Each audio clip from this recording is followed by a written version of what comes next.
उनकी आपने छुट्टियां कर दी। आज 50 लाख से ज्यादा लोग घरों में बैठ गए। आपने बैंकों में तरह तरह के टैक्स लगा दिए, आप तरह तरह की बातें, और इनकम टैक्स डिपार्टमेंट करीब करीब आम आदमी के पीछे लगा दिया आपने। जो बेचारा इनकम टैक्स पे है उसको रोज कोई न कोई नोटिस आता है, किसी न किसी को, किसी न किसी रूप में। तो जिस तरह से आपने टारगेट कर रखा आम आदमी को, वो बड़ा खतरनाक है। जो कोई पार्टी ये कहे कि जो है हर तरीके से, और फायदा कितने लोगों का हुआ? 50-60 जो उद्योगपति, उनका फायदा आपने किया। बैंकों में जो घाटा हो रहा है उसको पूरा करने के लिए आम आदमी पे आपने तरह तरह की पाबंदियां लगा दी। इतने बार निकालोगे तो इतने पैसे देने पड़ेंगे, आप एटीएम यूज करोगे तो इतने पैसे कटेंगे, आप चेक इससे ज्यादा दोगे तो कटेंगे, इतने बार से बैंक से नकद नहीं ले सकते। ये चीजें जो हो रही हैं। और दूसरा, आप किसको गुमराह कर रहे हो? आप अभी भी चुनाव हुए हैं, आप यूपी में तो चुनाव जीतेंगे, सामने का वोट बढ़ गया, और पंजाब में आप चुनाव आ रहे हैं, आपका जो गोवा में आप चुनाव आ रहे हैं, अरुणाचल प्रदेश के, आप मणिपुर के अंदर आप पीछे रहे हैं, आप जोड़ तोड़ करके 2 राज्यों में और सरकार बना ली। आप पंजाब को देश का हिस्सा नहीं है क्या? पंजाब में आपकी सरकार नहीं थी क्या? आपके 27 में से एक आदमी जीता है। तो आपकी जो स्थिति, आप किनको गुमराह कर रहे हैं? आपको तो देश से माफी मांगनी चाहिए। ये 3 साल में जो हमने वादे किए, आप देख लीजिए, वही कश्मीर की स्थिति, वही आतंकवाद की स्थिति, वही आपके जो है नक्सलाइट मूवमेंट की स्थिति, आप वही बेरोजगारों को रोजगार देने की बात, 2.5 करोड़ लोगों को रोजगार देने की बात आपने की। और आपने कोई नहीं इसकी, आप आधार को जो बेस बना करके लोकसभा चुनाव में आपने जो आधार के बारे में कहा, पूरा देश को आप सुनाओ उसको कि आधार के बारे में आपने क्या। आज हर जगह आप आधार का उपयोग कर रहे हैं। आप सुप्रीम कोर्ट कह रहा है भाई आप निजता को क्यों खत्म कर रहे हैं? आप सुप्रीम कोर्ट में जनता जा रही है और आप सरकार सुन नहीं रही है। आप हर जगह जो इश्यू होने चाहिए विकास के, उनको छोड़ करके 3 तलाक में लगे हुए हैं। आप दूसरे के धार्मिक क्षेत्रों में हस्तक्षेप कर रहे हैं। आप गौ रक्षा में आपके लोग जो किस तरह हत्याएं लोगों में कर रहे हैं, किस तरह से आपके जो स्थितियां हैं, पैरेलल आपकी गवर्नमेंट चल रही है। जो स्थितियां देश में एक असंतोष की, एक विश्वास की बनी है, वो बड़ी घातक है इस देश के लिए।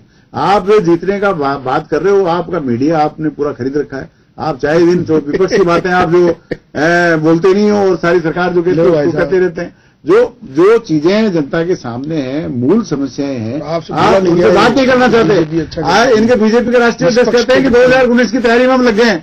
अरे भैया, देश 2019 भी आ जाएगा, आगे भी आ जाएगा, जनता आपको देख लेगी। अरे जो वादे किए आपने वो तो पूरे करो। आप पाकिस्तान, आपके जो है, आप गले मिल रहे हो प्रधानमंत्री को बुला करके, और वो आपके पीठ में छुरा घोंप रहा है। आज जो स्थितियां देश की बनी है, चाहे आतंकवाद की बात हो, सुरक्षा की बात हो, आंतरिक सुरक्षा की बात हो, आम लोगों में विश्वास की बात हो, विकास की बात हो, किसान की जो हत्याएं हो रही हैं, जो आत्महत्याएं और इसकी बात हो, गाय गौशालाओं में बीजेपी के राजी मर रहे हैं उनकी बात हो। आप भारतीय जनता पार्टी एक विषय के ऊपर तो सफल नहीं हो पा रही है, और ये 2019 में सफल होने की बात कर रहे हैं। अरे भैया, देश से माफी मांगे आप, और ये देश को विश्वास दिलाइए कि हमने जो 3 साल में नहीं कर पाए, अगले 2 साल में करेंगे। और जिस तरह से आपने आम आदमी को, बेरोजगारों को घर बैठा दिया, जिस तरह आपने महंगाई पर नियंत्रण नहीं किया, जिस तरह से आपने लोकपाल लाने की बात ही करप्शन रोकने के लिए, आज तक आप किसी न किसी बहाने से उस लोकपाल को रोकोगे जिसके आधार पूरे देश में आंदोलन हुआ और सरकार बदल गई। आज आप कहां हैं? जनता सब देख रही। चलिए, देश की जनता मूर्ख नहीं है, समय आने पे फैसला करेगी, और आप देखते रहिए कि जो आपके साथ पंजाब में हुआ वो पूरे देश में होने वाला है। चलिए, उम्मीद के साथ में कांग्रेस ने 3 साल को विफल बताते हुए कहा कि जनता ही इस बात का जवाब देगी। मनीष जी, ये बात तो तय है कि एक उम्मीदों का सैलाब जब उमड़ा था वोट के माध्यम से, और तभी क्लियर मेजोरिटी मिली थी, 2 बातें आई थी। जैसे महेश जी ने कहा कि कांग्रेस की विफलता की जगह आप लोगों को सफलता मिली थी, और ये बात सही भी है। गुजरात मॉडल उस वक्त काफी बुनाया गया था, लेकिन ये फेडरेशन, एक फेडरल सिस्टम है हमारे यहाँ पे, एक राज्य का नहीं है। या जैसे कहा जाता है कि अनेकता में एकता है, यही हिंदुस्तान की विशेषता है। बहुत सारी चीजें होती हैं, यहाँ पे भाषाएं अलग होती हैं, राज्य अलग हैं, जाति लाएंगे, ये करेंगे, सारी चीजें। अभी चले 15 लाख को तो एक तरह से अमित शाह ने खारिज किया जब दिल्ली विधानसभा कहा कि देश की जनता को आपने झूठ क्यों बोला? तो कहा भी कि ऐसा नहीं हो सकता, ये होता भी नहीं है। आज गाँव में लोग इंतजार कर रहे हैं 15 लाख रुपए मिलेंगे। चले, वो इंतजार नहीं करना चाहिए अब। तो मनीष जी, ये एक 3 साल का जो वक्त आप लोगों का है, केवल बस इसी वजह से आप लोग समीक्षा से बचेंगे कि 2 राज्यों के अंदर प्रचंड बहुमत मिला, वो जनता का संदेश है कि मोदी के सब साथ हैं? देखिए, देश के प्रधानमंत्री, सम्मान सभी कोई कर रहा है उनका, लेकिन समीक्षा के नाम पे केवल ये कह देना पर्याप्त होगा, या फिर पंजाब में, या फिर ये कहा जाएगा कि वास्तव में 3 साल पहले जब हम अपोजिशन में थे तो वादे क्या किए थे, और जनता का जो आधार था हमें वोट देने का, वो क्या था? उस पर भी चर्चा करेंगे आप लोग। निश्चित तौर पर आप देख रहे हैं योगेंद्र जी कि हर विभाग 15 दिन में समीक्षा बैठक करने लगा है। ये पहली बार हुआ है। सुशासन की ओर कदम है। जो सोशल मीडिया के आधार पर जो कांग्रेस को चपत लगी, उससे पीड़ित होकर अभी तक कांग्रेस पार्टी व्यवहार कर रही है। ये है आत्मावलोकन की दुरावस्था। आप देखेंगे जब ये बात केजरीवाल जी को भी समझ में आई थी कि मैंने सर्जिकल स्ट्राइक पर क्वेश्चन खड़ा किया भारत की सेना पर, तो मेरा सुपड़ा साफ हो गया। कांग्रेस को ये भी भरोसा नहीं हुआ। इनके रिजेक्शन की बात 3 थी। हमने सरकार बनाई है, गोवा में आपसे ज्यादा सीटें लीडर नहीं है, राहुल गांधी बेकार है और वो तैयार नहीं है। जनता के मैंडेट मान नहीं रहे हो, जोड़ तोड़ करके सरकारें बना रहे हो, जितने लोग लोकतंत्र की हत्या कर रहे हो। 70 वर्ष के पार हैं जो कि केंद्रीय प्रतिनिधि सभा में बैठे हैं। तो हालत यह है कि वो बुढ़ा गया है नेतृत्व, और जो लोग आशा की किरण लगा के बैठे हैं उनको वहां शौचालय मिल रहे हैं, गैस के चूल्हे मिल रहे हैं, खाते मिल रहे हैं। जो बैंक को बाहर से खड़ा खड़ा देखता था गरीब आदमी, उसका खाता है आज वहां। तो मैं ये कहना चाहता हूं कि इस जनता की इस मूवमेंट परिवर्तन को ये नहीं समझ पा रहे हैं और अभी तक केवल वही बातें कर रहे हैं। किसानों के आपने देखा है सर्वाधिक सब्सिडी बटी है, जो भी मुआवजे मिले हैं आज तक के सर्वाधिक है। निफ्टी आज सर्वाधिक अंक पर आया इतिहास में, 2200 पे 30,000 पर सेंसेक्स 30,000 के पार गया है, वो पहली बार गया है। अब आप ये जो भी कहते रहे 2014 से पहले ये नहीं है कि बिरला टाटा अंबानी सब के बाद ही बन गए। आज कितने बेरुखी से बात कर रहे हैं, चंदा लेने के लिए ब्लैकमेल कर रहे हैं किसानों को। बड़े बड़े आदमी आपने राहुल गांधी और ये कहते हैं कि टाटा अंबानी बिरला और इन्हीं के चंदे में इनके ड्रेस कपड़े सिले बड़ी मर्सिडीज आई है, काम पे भ्रष्टाचार। अब ये पूरे टाइम बोलते रहेंगे क्योंकि ये गलत है। और मैं आपको ये कहना चाहता हूं, जो समूह जिनको गालियां बक रहे हैं उनके चंदों पर बैठकर इनकी चमड़ियां चमकी है। और 14 के बाद में एनपीए हो रहा है कि 10% है, वो 90% तो पुराना है, इनका करा धरा है। इनके करे धरे पापों को हम ढोरे, हमने जनता को भी समझा दिया, जनता समझ गई। अब ये जो बातें कर रहे हैं वो रिजेक्टेड माल है, और रिजेक्टेड माल है वो कुछ भी कहता है। मैं आपको कह रहा हूं 2014 के बाद का परसेंटेज बता दो आप। एनपीए का पहले वाले हैं जो उनके नाम राहुल गांधी जी, राजीव गांधी जी, इंदिरा गांधी जी के अंबानी जो संबंध थे उनसे चर्चा कर लो आप।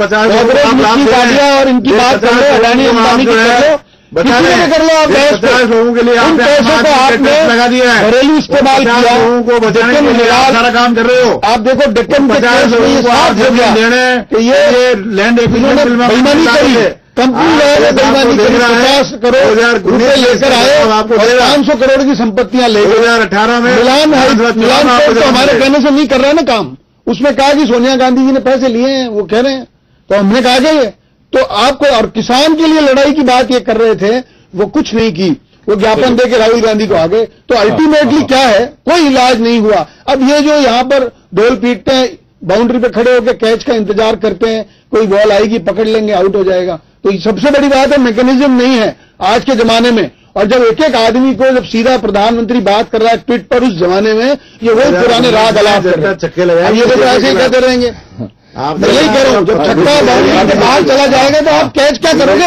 आपको स्लिप पे खड़ा होना चाहिए, आपको कवर पे खड़ा होना चाहिए, आपको मिड ऑन पे खड़ा होना चाहिए। बाउंड्री के बाहर खड़े, वहां पे खड़े होने के बाद बॉल आती है, छक्का हो जाता है। अब इनकी दिक्कत ये है, सबसे बड़ी बात है 7 सीटें आ रही है, पीछे सीट पर बैठे हैं, समाजवाद के नाम पर इंडिया डुबो रहे हैं, दलित के नाम पर बात करते हैं, दलितों के उद्धार के लिए कुछ नहीं किया। और इसलिए बीजेपी गले लगाया दलितों ने, बीजेपी को गले लगाया, वो मानने को तैयार नहीं। आपने छोड़े जा रहे हैं जंगल पर, 4.5 करोड़ रुपए में प्रक्षेपण हो गया है, वो मानने को तैयार नहीं है। भारत के साथ दुश्मन की जैसे बर्ताव कर रहे हैं बीजेपी की सरकार। मेरे आखिरी सवाल है महेश जी से होगा। Mahesh ji, surgical strike BJP की और वर्तमान केंद्र सरकार की बड़ी उपलब्धियों में होगा, नोटबंदी को उपलब्धियों में बताया जाएगा, क्योंकि नोटबंदी के बाद का जो साइड इफेक्ट यूपी चुनाव में दिखना था वो नहीं दिखा, वो पॉजिटिव दिखा। तो निश्चित रूप से इसे भुनाने की भरपूर कोशिश की जाएगी,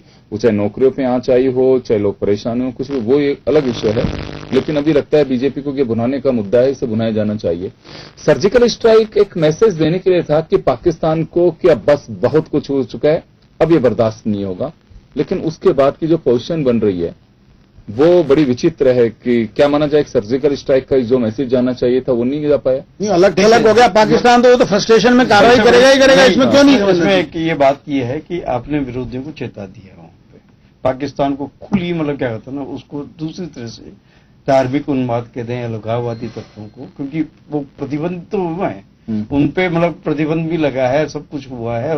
और ये जो मतलब सर्चिंग वगैरह जो वर्तमान में हो रही है सेना की, वो 3-4 दक्षिण जो है पाकिस्तान से जुड़ा हुआ जो एरिया है, वहीं मतलब क्या कहते हैं कुपवाड़ा है या मतलब आपके जो घटनाएं ज्यादा बढ़ी हैं, वो एरिया वो वही है जो बिल्कुल पाकिस्तान के बॉर्डर से जुड़ा हुआ है। और वहीं मतलब क्या कहते हैं आए दिन जो घटना, क्योंकि हजारों लोगों को कैंप्स में पहुंचाया जा रहा है। वो इस तरह से। अभी एक बात यह है कि अभी जैसे कुछ जब तक ये अमन कार्रवाई अमन जो चल रही थी गाड़ी, वो चल रही थी उसके बीच में, अब उसको रोका गया है, कुछ उसका भी फर्क पड़ा है।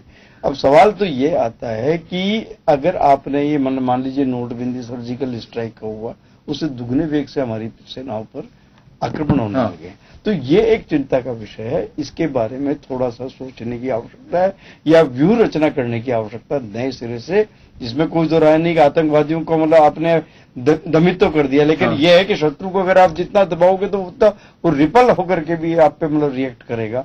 ये एक उसकी रोकथाम के लिए आपके पास कोई सुदृढ़ नीति होनी चाहिए। इसके बारे में भी ये बड़ी चुनौती है मोदी के सामने ये। चलिए, तो नरेंद्र मोदी के 3 साल पूरे जो बहुमत मिला था उसके शपथ लेने के 26 मई को कंप्लीट होंगे, तभी से सरकार के गठन को माना जाता है। हमारे डेमोक्रेटिक सिस्टम है। लेकिन फिलहाल ये कहा जा सकता है कि 3 साल के कार्यकाल को बेमिसाल बताएं, लेकिन मोदी के सामने चुनौतियां बहुत हैं, चाहे वो रोजगार की चुनौतियां हों, चाहे हमारी सिक्योरिटी को लेकर के हो, बॉर्डर को लेकर के हो, पड़ोसी मुल्कों के साथ हमारे संबंधों की बात तो हो। और जो यूथ उस वक्त बढ़ चढ़ करके एक ही बात बोल रहा था कि अब की बार मोदी सरकार, उसे संतुष्ट करना एक बहुत बड़ी चुनौती होगी, क्योंकि 2019 उससे पहले के सेमीफाइनल यानी कि कई राज्यों के जो चुनाव होंगे वो संकेत दे सकते हैं। और उत्तर प्रदेश के इलेक्शन को सफल तक एक शिखर की तरह से देख रही है बीजेपी कि यही एक जवाब होगा जनता के सामने। अगर पूछा जाएगा कि 3 साल की उपलब्धि क्या है, जनता नाराज है, तो कहा जाएगा कि उत्तर प्रदेश से आप सीख लीजिए। लेकिन मुझे लगता है कि चुनौतियां बहुत होंगी अब, और अब जवाबदेही बनती है कि 3 साल बाद में नहीं कहा जा सकता है कि पूर्ववर्ती सरकार की गंदगी को साफ कर रहे हैं। मुझे लगता है कि आंगन साफ हो चुका होगा, अब वक्त है उसके अंदर कुछ खिलाने की और उसमें कुछ काम करने की। तो ये जो रिमेनिंग पीरियड है मोदी के लिए, ये निश्चित रूप से एक चुनौतीपूर्ण है, उसे स्वीकार करना चाहिए। चाहे कहें चाहे नहीं कहें, माने ना माने, लेकिन सिनेरियो साफ दिखाई देता है कि चाहे कश्मीर सुलग रहा हो, चाहे बेरोजगार की स्थितियां हों, ये कुछ ऐसी चीजें हैं कि जो जवाब भी मांगती हैं, और हो सकता है कि सरकार उस पर कुछ एक्शन कर भी रही हो, लेकिन भविष्य को इंतजार जरूर होगा उसके एक्शन और जवाब का। चलिए, बहुत बहुत शुक्रिया आप सभी का, और खास खबर में बस इतना ही। दीजिए इजाजत, नमस्कार।